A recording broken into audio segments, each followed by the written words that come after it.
always have to think what interest that it's earning. If it's in your checking account or saving account, don't put it there because it's not earning any interest.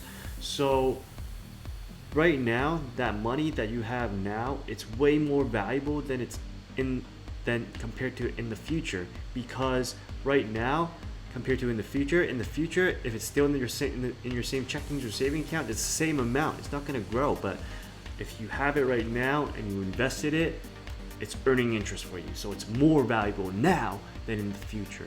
So before we get started, make sure to go over to the subscribe button, smash that subscribe button, and hit the notification bell to get any new updates from us. I promise you it'll be a lot of value. You'll learn a lot, you'll get a lot of tips and tricks that you can share with your friends to make you seem all the more smarter.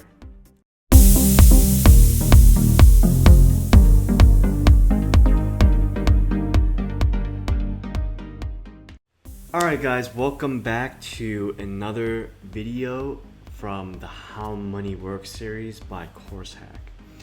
Now today we're going to be looking at interest, specifically simple and compound interest, and how those two really affect the final amount of money that you are going to get at the end of the loan. So we're going to start off with simple interest because we want to start things off simple and easy to it.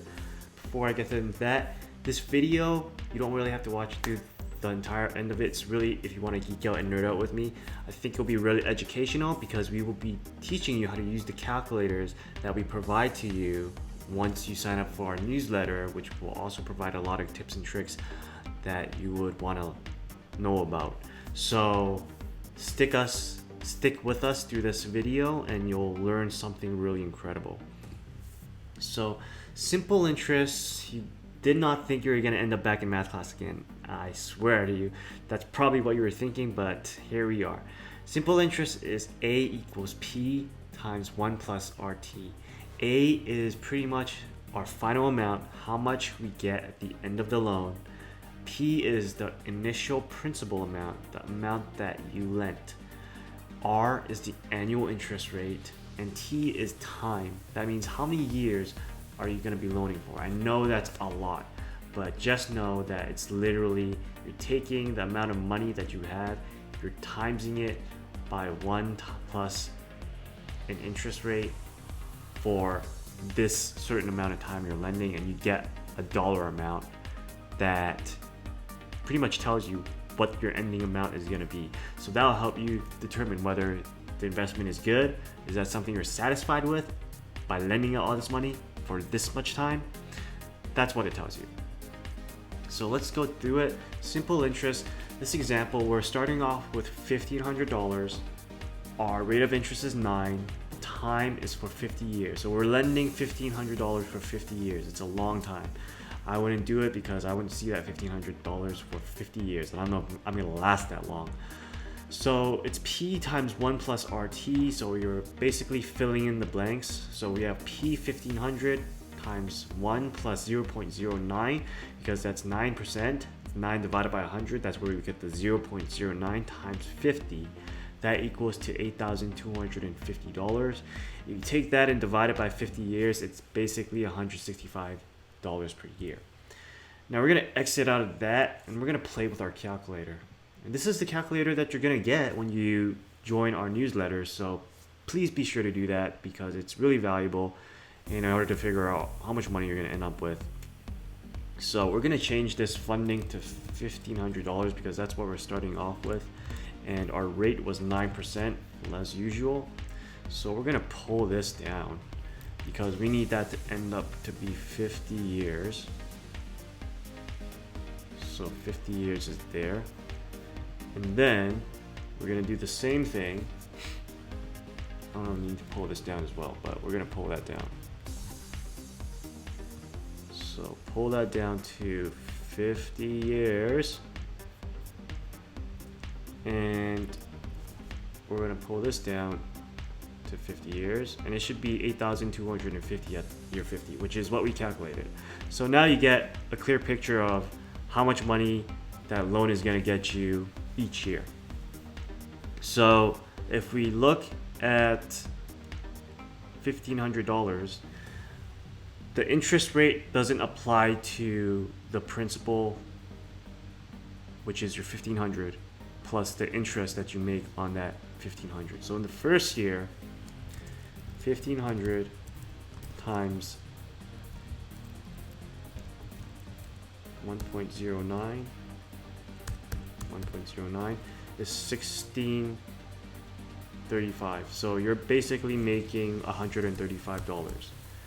So you're adding $135 every single year, because if you took $16.35 plus $135, you're gonna end up with $17.70, which is how much you make on that $1,500.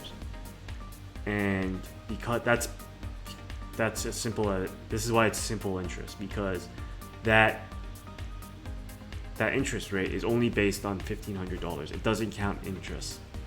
When it counts interest, that's compound interest. So 1,770 plus 135, 1905, which is our third year. And that goes on and on and on until we hit up 50 years. So that's simple interest. Simple enough, isn't it? So next thing we're going to do is we're going to take a look at compound interest. So compound interest is a little bit different. It looks a little bit more difficult, but it's pretty much the same. A is our final amount. P is the same, the initial that we loan out. R is the same, the rate. N is different. Now we have two N's. N is the number of times the interest is applied per time period.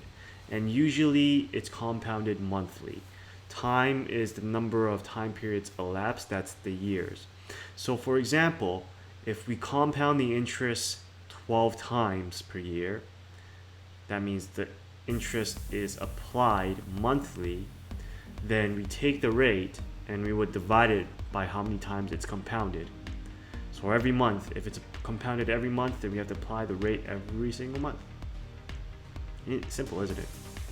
So it's probably, I say it's simple, but it's not. But it's really just plugging in numbers. We're plugging in the 1,500 if we're using the last example to P. The rate is 9.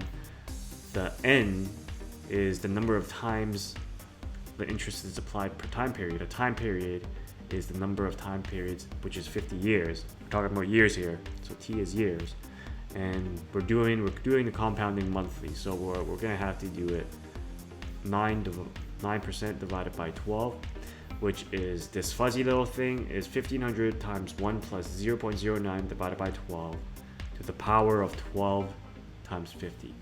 If we're compounding it daily per year, that means there's 365 days per year, so N would be 365.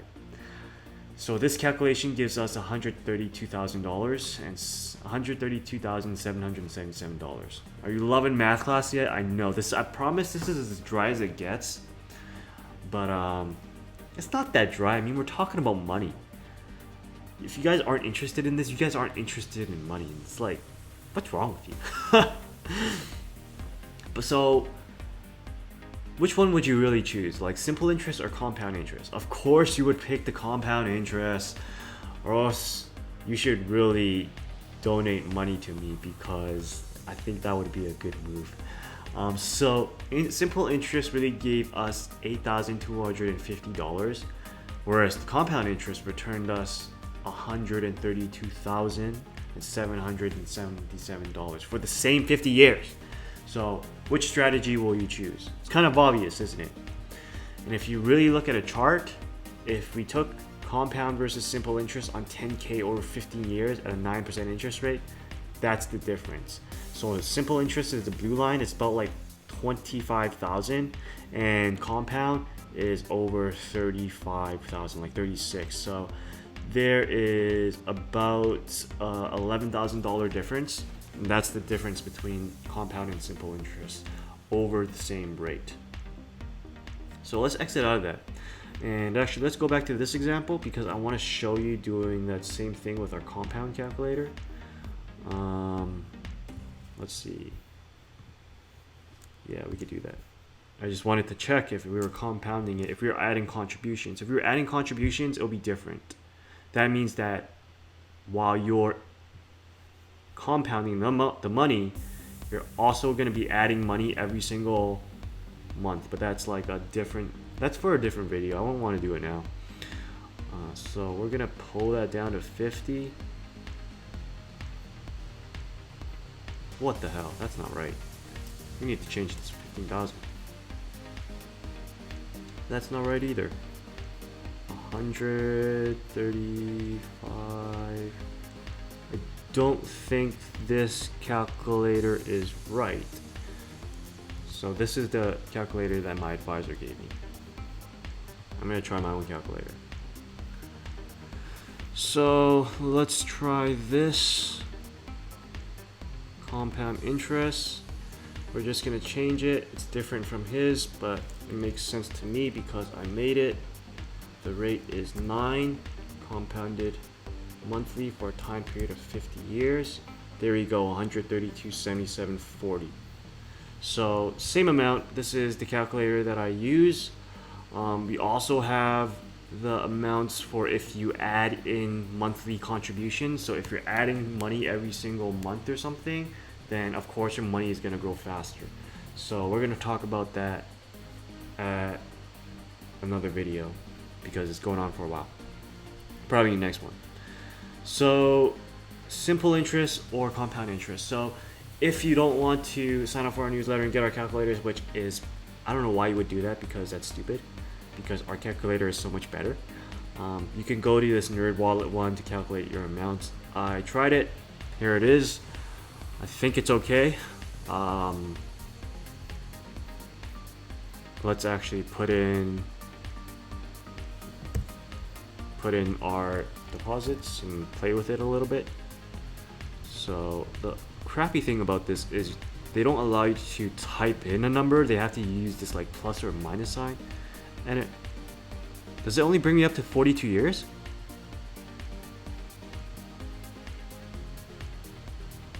Oh no. The site just decided to lag out. So yeah, you could use that calculator, or you could just decide to join our newsletter, get tips and tricks, and get our compound calculator because it's so much better. So that's pretty much it. I think the time value of money. So the money you have now is more valuable than the same amount that you'll have in the future. Why? Because of its ability to earn interest. So anytime you have money in your account, you always have to think what interest that it's earning. If it's in your checking account or saving account, don't put it there because it's not earning any interest. So right now, that money that you have now, it's way more valuable than compared to in the future, because right now compared to in the future, if it's still in your same checking or saving account, it's the same amount. It's not going to grow. But if you have it right now and you invested it, it's earning interest for you. So it's more valuable now than in the future. So I'm going to leave it here. And if you haven't already, please join our newsletter to get the calculators that we looked at today. And that will also come along with tips and tricks from my advisor, who is also an ex-CFO of a mid-sized firm, and he worked as a financial auditor for KPMG. So now he's out there helping people with their personal finance because it's a really big issue these days. So do that. Join our newsletter with the link in the description below, and please rate, comment, subscribe, and I'll see you guys in the next video.